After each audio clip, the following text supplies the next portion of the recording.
You're listening to a download from the outdoorstation.co.uk. Number 479. Hello and welcome back to the first podcast of 2019, number 479. I'm sorry for the silence of these last few months over the Christmas period. However, if you listened to 478, you will have heard I had many reasons I was unable to continue, as I had too much on my plate, like us all these days. However, we are now at the end of March and the year has started already to roller coaster ahead of me.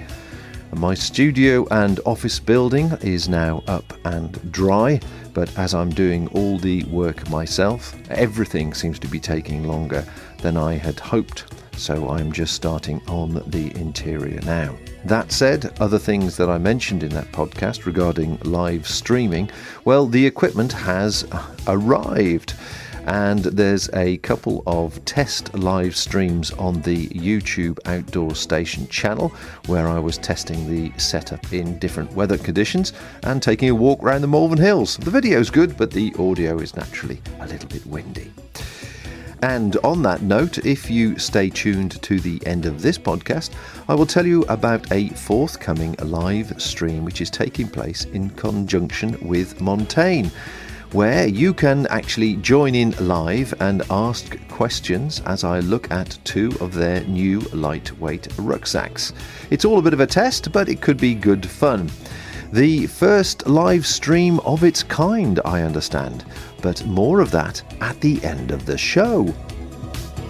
March, as well as being the start of spring, also sees the annual photography show taking place at the NEC.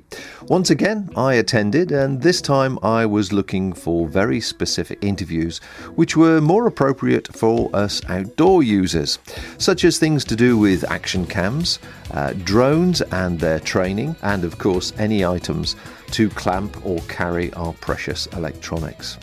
I was also looking for novel workshops, if you like, with a difference, moving away from the landscape photography and finding someone who can help teach camera owners to take better photographs of important people in their life.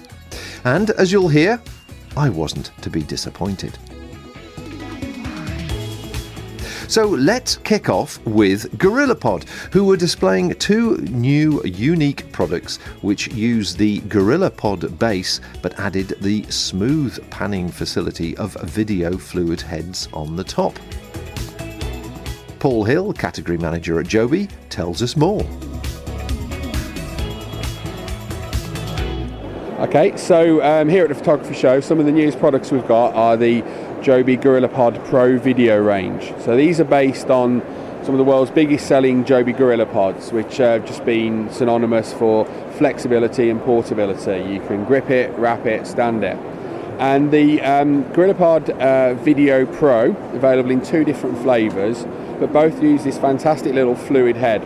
And this fluid head allows you to get very smooth panning movement, very precise adjustment, so you can get your camera exactly where you want it. You combine that with the flexible GorillaPod legs, it means that you could be, I don't know, maybe you're near a fence or something like that, you can wrap it around it. Even on different levels of ground, you can just get the tripod exactly where you want, or even actually just wrap it around to actually hold it in a really comfortable way. The pan bar means it's very easy to actually manipulate the head, and the sliding plate on it means that you can balance your camera perfectly over the pivot, so it's dead simple to use.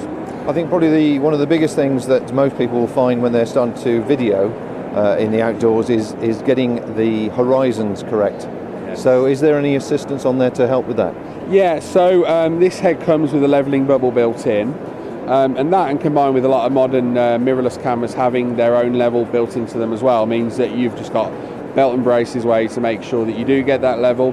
And then the smooth panning movement means that you can make use of the fact that you've got that nice level to get some lovely panning shots. Not only that, I'd also really call out the accessory arm that comes with it as well. So this little flexible GorillaPod arm fits into the head and means that you can mount accessories, whether that be audio, whether that could be an LED, whether that's a monitor, or even a second camera. Actually, it just means that you've just got the extra flexibility to just make the kit work exactly how you want it. So these aren't particularly large items or heavy items, but they do come into weight categories. Why is that? I guess because cameras have such a wide array of sizes and weights. So the Video Pro 3K will hold up to 3 kilograms of kit. And I guess if we equate that into camera systems, they're your smaller mirrorless cameras, whether that be a Sony, Fuji, Canon, something with a sort of a fairly standard size zoom lens or a little prime on it. The 5K Video Pro uses metal legs. That goes up to a 4 kilogram payload with the head, and that's probably more for the digital SLR cameras, your Canon 5Ds of this world, something with that little bit more weight and a bit more oomph. And certainly if you're using slightly longer lenses as well, it just means that it's got the ability to handle the weight across a wider sphere. Also with the metal legs, it's just that little bit more solid and stable. A bit more weight, but well worth it. Yeah, I mean, that was the main question really I was going to come back to. Obviously, by the time you start getting into DSLRs and expensive lenses, you know, that's quite a lot of money you have invested that's standing on the tripod. So you're going to want something that's going to give you the reassurance that it's going to hold it steady. Totally, and you know, certainly, you know, with the Joby product, you know, I'm very confident that, you know, if used in the right way and used well, then, you know, it's going to protect that kit and actually make sure that it's doing its job, which is just getting great shots. The weight penalty on these items then, so on the 3K version, you're looking at sort of 675 grams for the, and does that include the fluid head as well and the accessory arm? It does indeed, actually, yes, it's the whole lot. If you look at the weight of the 5K at 915 grams, it is all in the legs. So I guess that's where you take your choice, really. If you really are compromised on the amount of kit that you want to take, then the 3K kit is going to be a very capable product. The 5K, if you guess, not so much concerns, but if you just feel that the requirement to have that extra bit of stability is important to you, then that's certainly the product I'd look at. Well, the two certainly very popular items. I can see that from the number of people who've been looking at them. What's the price point we're looking at here? Okay, so the list price on the 3K Video Pro is £114.95, and on the 5K Video Pro, it's £169.95. Action cameras are getting better and better all the time. Smaller, lighter, sharper, high definition, 4K, etc, etc. However, along with that improvement of technology is the associated price tag. Now, a brand which is meeting the requirements of outdoor users on perhaps a more realistic budget is SJ Cam, and they now have a new UK distributor. Bart Cislinski was introducing the new range of 4K iron cameras, which start at a very realistic £59. But he was also keen to tell me about the S9 series, which is coming at the end of the year. We're about to release a new series of cameras, which we call the ION line, or ION series, which stands for Instant On. This will be a totally new series of action cameras from SJ Cam, which in some cases will be improved version of the previous models, and in some cases will also introduce totally new features that have not been seen in the SJ Cam cameras before. The series will have 3 models. The basic SJ Cam Carbon 4K, which has 1080p Full HD recording, native recording, and an interpolated 4K. Then the middle of the line Totem 4K with gyro stabilization, touch display, 2-inch touch display on the back.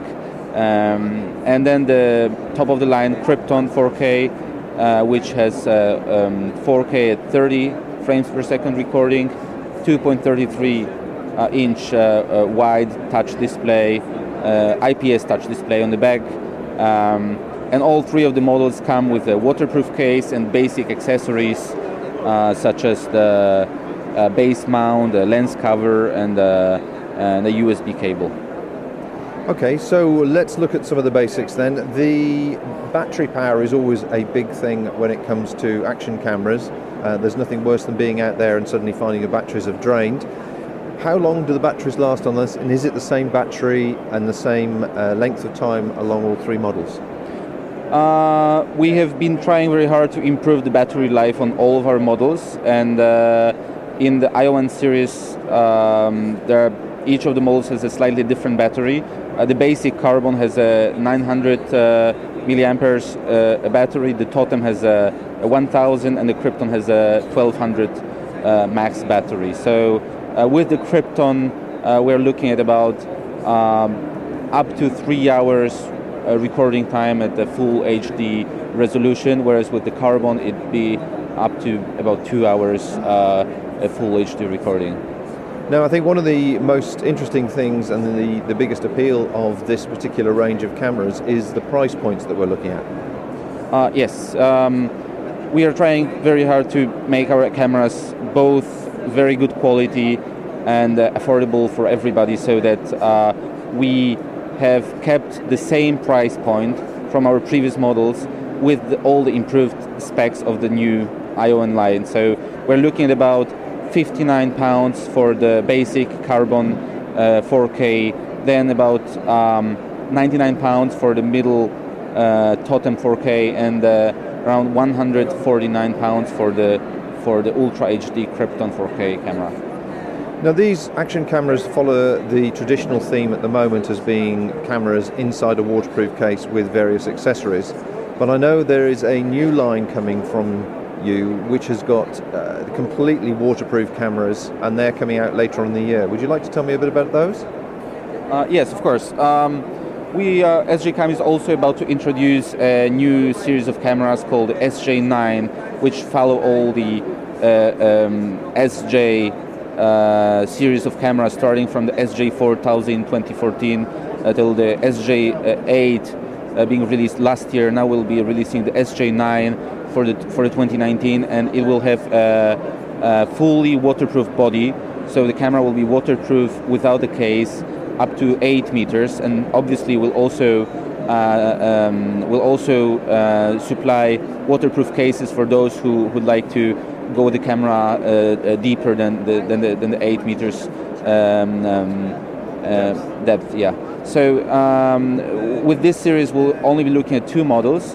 A top-of-the-line SJ9 Strike with 4K 60 FPS, and the SJ9 Max, which will be with 4K at 30 FPS. Looking at the sheet that you've got in front of you, they both look to have very similar features, apart from there's a 6-axis gyroscope on the Strike. Yeah, so the main difference is the improved and better gyroscope stabilization, which is an improved electronic image stabilizations we've already been using with our cameras before. Apart from that, we'll also have the Strike model will have a superior chipset. Will be featuring an Umbrella chipset, and the Max will come with a Novatec chipset, and it will also have a slightly different sensor. Strike will be a Sony IMX 377, whereas the Max will be Sony IMX 117. And I see once again, over the current range we discussed previously, these have got 1300 milliamp hour batteries, so the lifespan of the actual product, or the working lifespan, should we say, of a product if you're out shooting, presumably be longer as well? We've realized, after we've received a lot of consumer feedback, that battery life is one of the most important specifications that people are looking at nowadays.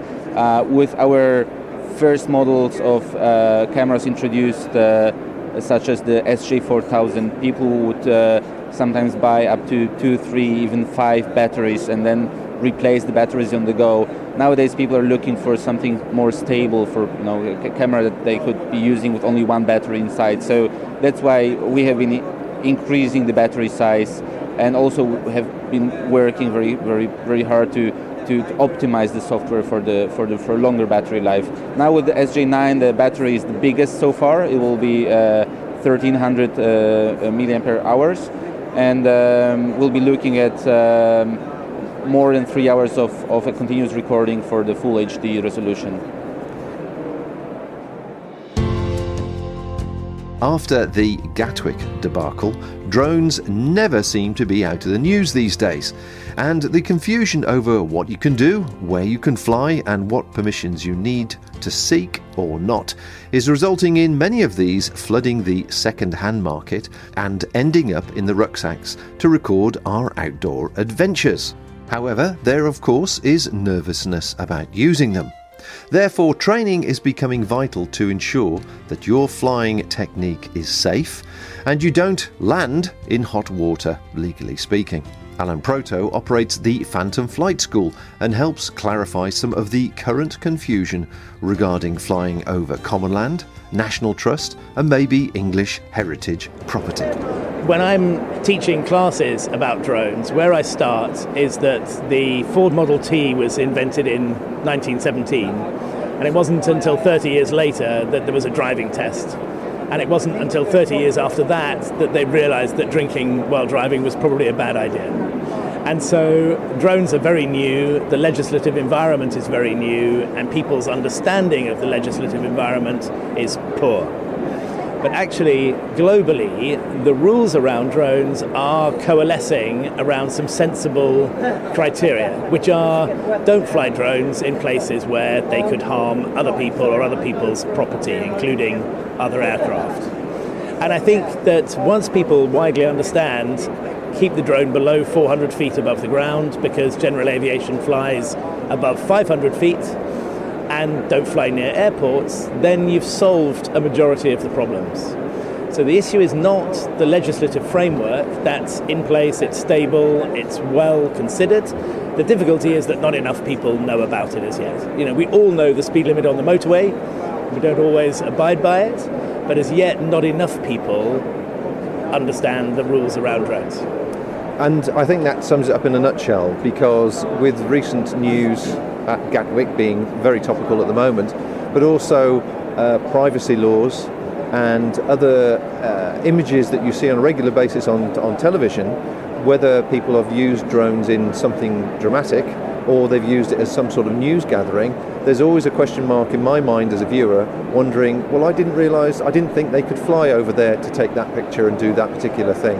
So I think there is a lot of confusion out there, particularly with what you can do, where you can do it, and if you have to gain permission, where you get that permission from. Good. So the general rules, you mentioned privacy. Well, privacy is the Data Protection Act, and that applies whether you're using a long lens as a paparazzi or whether you're flying your drone. You may not photograph or film people in their private space, and if you do, you're obliged to destroy that film and certainly not use it in any kind of public broadcast sense. Once you move away from the privacy position, then you have the rules around how close to people, how close to buildings, where can you fly and where can't you fly. And those rules are laid down in legislation and they apply to every drone pilot. When you see footage in the media and wonder how that was achieved, it is also the case that if you write to the CAA with what's called an operational safety case, then you can request a variation in the rules. Equally, the military, the police have carte blanche to fly drones anywhere where they feel that will be of benefit. And I think there are some tremendous good news stories around search and rescue, around securing crime scenes, around managing people movement around large events using drones in a really positive way. There's also the other side of it as well, where a lot of our listeners are in very rural locations, very isolated locations, and I've heard stories of obviously drones being used to cover a large area of ground looking for lost people, whatever it may be. But then you've also got the other side of things, where in this country, you know, there is common land and there is private land, there's common land, then you've got national trust and you've got the English heritage. What's the ruling on covering that sort of area? So the rules are pretty straightforward, really. We have the right to use common land as we see fit. Equally, public footpaths are available to the public, and it is perfectly legal to take off and land your drone on a public footpath or on common land. Once the drone is in the sky, then it is controlled by the Air Navigation Order, which basically gives the right to people in the UK to fly anything a small aircraft, a glider, a hang glider, a microlight, a drone in the sky over anything. So the National Trust and English Heritage, you're right, have said you may not take off and land on our property, and they're perfectly within their right to do that. What they can't do is stop people overflying their property once the drone has taken off. I see. So if a footpath is going across National Trust property, is that a grey area then? It's not a grey area. It's very clear. The National Trust is a peculiar situation in that they have the ability to pass bylaws that, in effect, trump the general permission to use a public footpath. So when we teach people, and we taught 1,000 people how to fly drones last year, what we explain is step 1 is find a public footpath. Step 2 is check that there isn't a bylaw that trumps that public footpath general permission. And generally speaking, the National Trust are very good at putting up a sign that says, as this footpath comes onto our property, these are the rules that apply. I think that's perfectly reasonable. Okay, that's interesting. So as you coming on to the courses, this is obviously the next question. Tell me about your courses and then tell me how long they last. Thank you. So we call ourselves the home of responsible drone flying, and our goal is really to introduce as many members of the public to a sensible understanding of the rules and regulations, but also give them the tools to fly their drones safely and effectively. I've got 12 pilots, all commercially qualified pilots around the UK, who teach people the nuts and bolts of flying a drone safely and effectively. And that key bread and butter product is a 2-hour one-to-one lesson with an experienced pilot, and that costs £200. So the pilot comes to you, or do you go to the pilot? You go to the pilot. Okay. So 12 locations around the UK, from the Isle of Skye through Edinburgh, all the way down to Bristol and Bournemouth in the south of the country. Then we also run a course to commercially qualify people. It's called the Permission for Commercial Operations, and that's the certificate you have to receive from the CAA if you wish to fly in congested areas and or if you wish to earn money with your drone. Because that's a grey area, isn't it? Well, it's a grey area. That's a clear area that if you're using material recorded on a drone commercially, and that is presumably selling it to somebody, there's money changing hands. But what about if you're doing it like I might do it, for example, for my own videos, which somewhere in the video I'm selling something? That's the grey area that I'm confused over. Again, I don't think there are grey areas. Unfortunately, I have a background as a lawyer, and so I tend to see things in black and white. The CAA has been very clear that if there is consideration, the promise of consideration, or the expectation of consideration, then that is commercial work. But they've also said that if you film your friend's wedding and he gives you a bottle of wine to say thank you, that doesn't count as valuable consideration, but a case of wine does. So it's not a grey area, but the line is between 1 bottle and 6 bottles. Okay, then just make sure it's cheap wine. So getting back to your courses. Always is. Getting back to your courses. Yes, so one-to-one lessons, teaching people the practicalities of drone flying, and we've taught everyone from complete beginners to the natural history team at the BBC who made Blue Planet. So we teach everyone from beginning to end. We also run the commercial course, and that's a 3-day course, and it costs £1,000. And that's a very practical course designed to teach people the rules and regulations, but also how to fly safely and effectively, and how to plan missions correctly so that it is safe every time. I mean, to give you an idea, we supported people while they flew 4,500 flights last year without so much as a broken propeller. So if it's done well, it can be extremely safe. If it's done badly, you make a jigsaw with your drone quite quickly. Okay. Well, considering these drones, I suppose, are costing £800 upwards, really, and they can get very, very expensive, but obviously that's a different sort of marketplace. The least expensive way for them to get some basic training around the country is a £200. It is. If you buy the drone from us... Oh, you sell them as well, do you? We do. What a coincidence. Then you get a 1-hour lesson for free. So that's another way that we're hoping to support people in responsible drone flying, is that so long as you spend more than £750 with us, then you get a free lesson. Just for your listeners' sake, if they have any questions around drone use, if they see drone use that they're concerned about and would like to understand more about it, we're very much here to help with that. we are the CAA's official drone partners. We work very closely with them on getting the message out there around considerate, safe, sensible drone use, and we see it as part of our mission to help people to understand that better. No matter where you are in the world, you no doubt have a variety of plugs, leads, attachments, gadgets you take with you on your outdoor adventures. Some of these items may be expensive and need protection, and some may be more delicate. Some maybe have sharp edges, which need isolation from your more expensive Cuban fibre and Gore-Tex items inside the bag. Dogan is from Low Pro Bags, and he was keen to show me the new soft Gear Up range and the lightweight hard side cases, which will be of great interest, I'm sure. Plus the new rucksack designed by them for serious landscape photographers. We've obviously seen a trend in people carrying cameras. Photography is becoming bigger and bigger now with smartphone photography.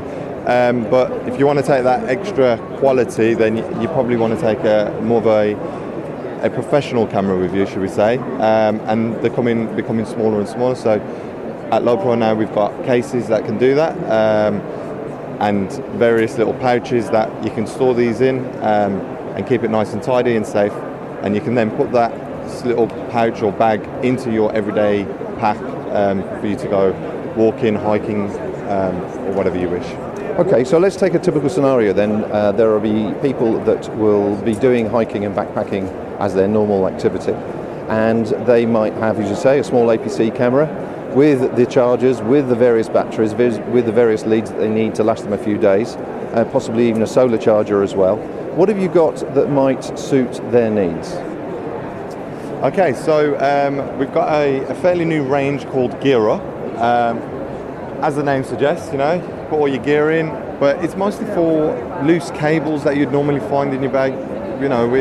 It's endless amounts of cabling now with all our chargers, headphones, USBs, etc. So, I mean, what these little pouches do, they allow you to organise your equipment. You could label the little pouches up as well and keep everything well organised and protected. The important thing there is keeping this expensive gear protected, but especially with cabling, it's just it gets tangled and gets damaged. So by keeping it well organised in our Gear Up pouches,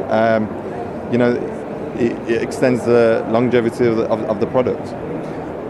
You've got a variety of pouches here on the stand showing that there's new items. The softer pouches there, about the size of, I suppose, a lunchbox, a reasonable sized lunchbox. Yeah. And that itself is water. It's not water resistant. It's water resistant.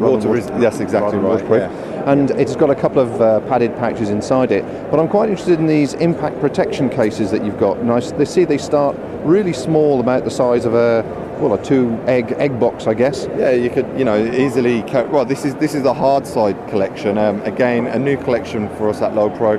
As you said, the smaller one there, the hard side CS20, is designed for a small compact camera or something like a GoPro, and it'll keep it nice and safe. As you said, it's got a hard shell with a zip around the edge, so it's easy access. But you can rest assured that your gear is going to be safe in there. The other thing about these hard cases I can see, which would be very practical, is for the people that have sharp items like plugs and anything with a tip on it or a plastic point on it, they want to protect from the rest of the material they have inside their rucksack. So it works both ways, the protection aspect. But give me an idea, or give listeners an idea of the sort of sizes, weights and prices of these boxes. So in the hard side collection, we've got 4 different bags, ranging from the CS20 right up to the CS80.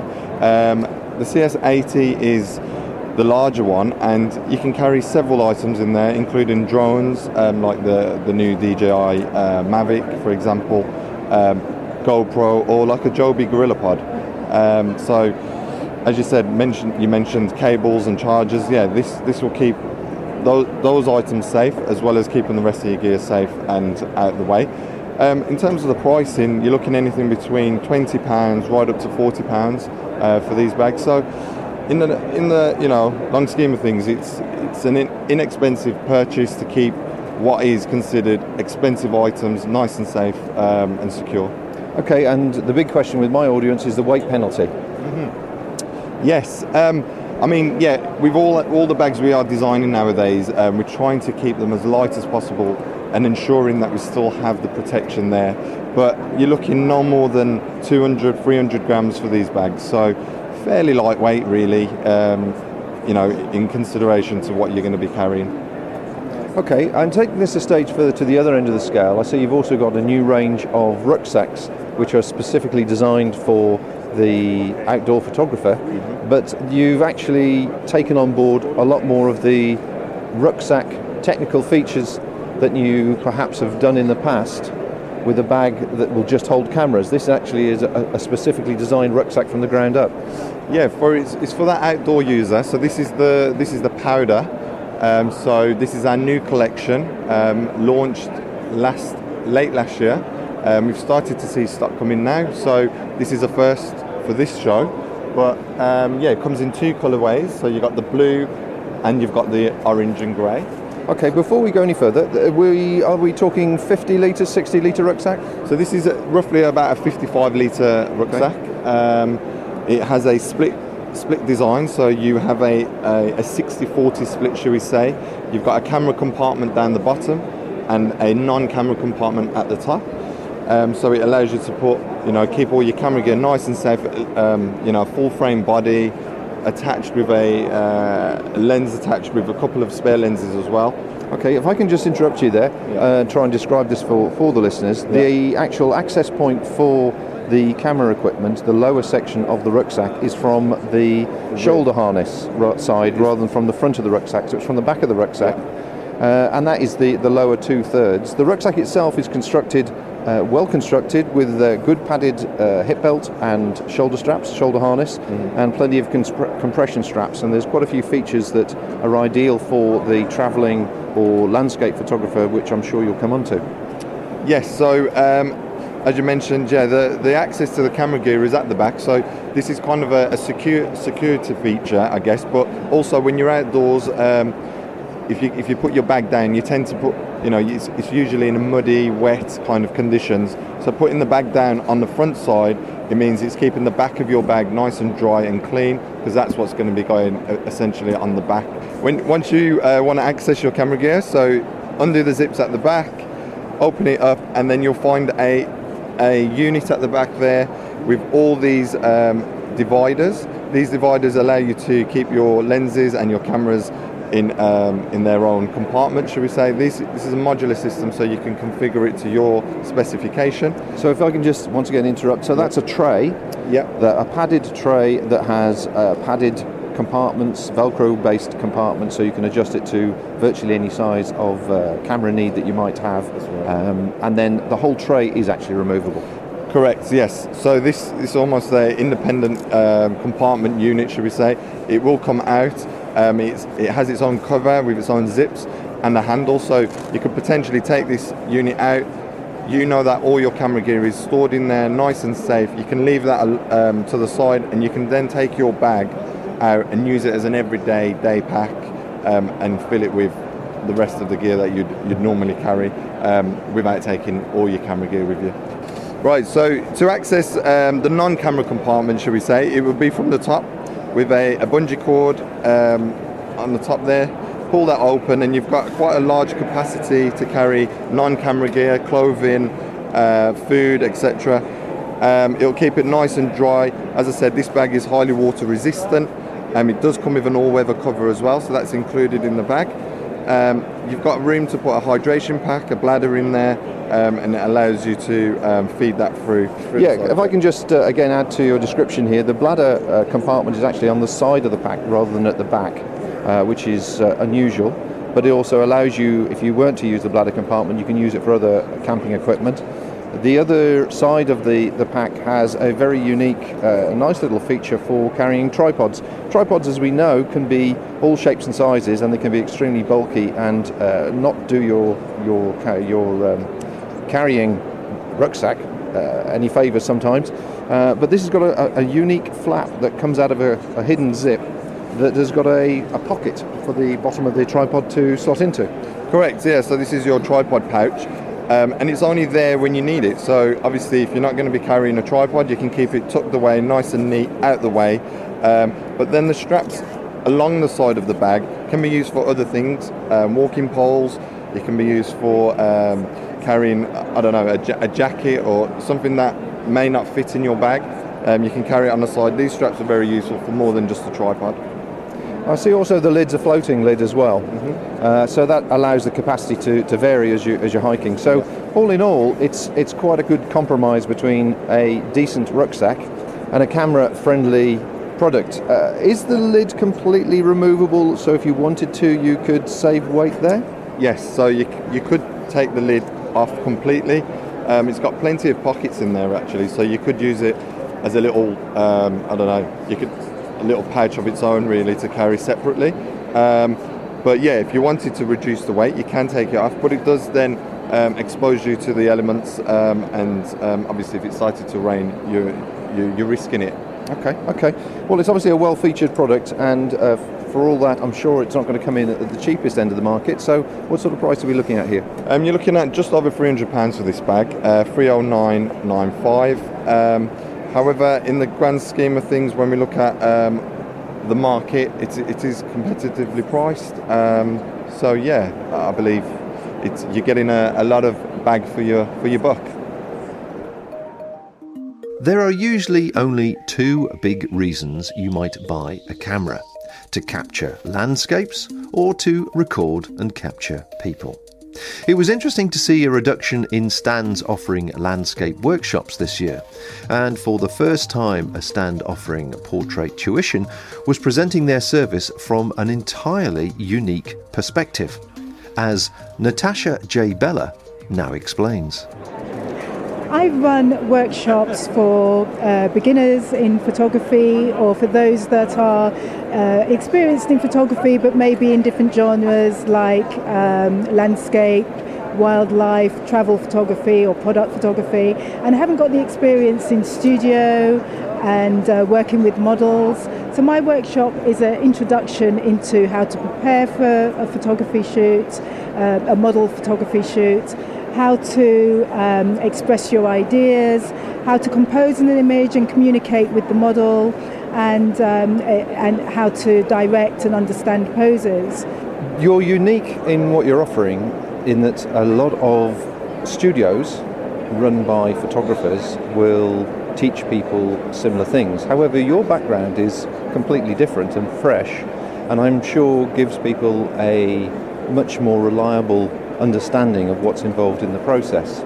So just give us a little bit of an idea about your background before you started doing the courses, to give people more of a flavour of what their understanding might be. Yeah, that's right, because photographers usually train photographers, but I've been modelling for 10 years, and I developed the workshops because after working with several photographers of, hundreds of photographers of varying standards, I've learned over time what their difficulties might be, what worries them and concerns them during photography shoots. So I've collated all of that experience over the years and been able to pass that knowledge on, those tips and the suggestions, to make a model photography shoot run more smoothly. So give me an idea of your courses then. Is it one course you do, or do you do a range of different courses, different lengths, etc.? I do one-to-one tuition, and I do workshops that are for up to 6 people. We cover 4 different genres. That's portraits, glamour, boudoir and fine art nude. So people have come to me with very little experience and knowledge in those areas, and they all get equal shoot time, and they go away with the starting point of a portfolio as well. From your experience then, and running these courses now, and having come from the background that you have done, what would you say was the most similar problem that people face when they come to the courses? Then they explain what their difficulty is. There must be one particular thing that they find really, really difficult. Usually directing, how to direct a model. That seems to be the number one thing. But also nervousness. I've had people say to me that They do have a lot of years' experience in photography, but it might be in another genre. So they feel intimidated and awkward going into a studio and feeling as though they don't know what to do or where to start. So that's a very common feeling amongst people as well. So it's a nice, easy introduction into how to handle lighting and how to prepare and start a shoot. A studio can be a very sterile place, can't it? I mean, it can be a very lonely stage for both the model and for the photographer. So presumably you encourage them to experiment and get comfortable. That's right. I think one of the key things that I like to convey to people is that there's a rapport that you should be aiming to build with the person that you're working with. So first of all, understanding the environment that you're going to shoot in, so that you have some familiarity with sets and the lighting that might be there, but then also taking extra time to have a cup of tea with the model and chat through the ideas that, of the shoot ahead, and just talk about the weather. We're British, we know that's a great thing to be able to talk about. So just find some common ground, get that communication going. It makes it a lot easier throughout for both of you to be able to communicate ideas to each other. And finally then, for people interested in taking one of these courses, whereabouts are they based? Are they based all around the country or in one particular place? I've been running the workshops in my own studio in Leeds for the last couple of years. I'm now holding them in Liverpool, Milton Keynes and Swindon, and those locations will be expanding further around the UK. I presume all the details will be on the website. On my website, www.natashajbella.co.uk. My thanks to all the guests that took part in this show. Please check out the show notes over on the outdoorstation.co.uk for direct links, images and more information. Now, I mentioned at the top of the show a forthcoming live video stream in association with Montane. This is where I will be examining two of the new 2019 lightweight Montane rucksacks live on YouTube, and you, the viewer, will be able to join in asking relevant questions. It's almost as if you were there with me. Montane will be in the chat room, of course, on YouTube, helping things along and offering any technical support. As far as I know, this is the first UK live stream on outdoor products, and if the concept is a success, I will do the same with other items of interest. It looks like it's going to be a Thursday evening early in April, and if you would like to be kept informed, please join the newsletter over on the outdoorstation.co.uk or subscribe to the Outdoor Station channel on YouTube. You'll get an automatic update then when it's about to go live, I think. I'll also be putting it out on Facebook, Instagram and Twitter once the date has been finally confirmed. It's exciting times. There's a whole new technical outdoor world out there. Are you scared? I am. Bye for now. Thank you for listening to this podcast. To hear or see more from our extensive free library, please visit theoutdoorstation.co.uk.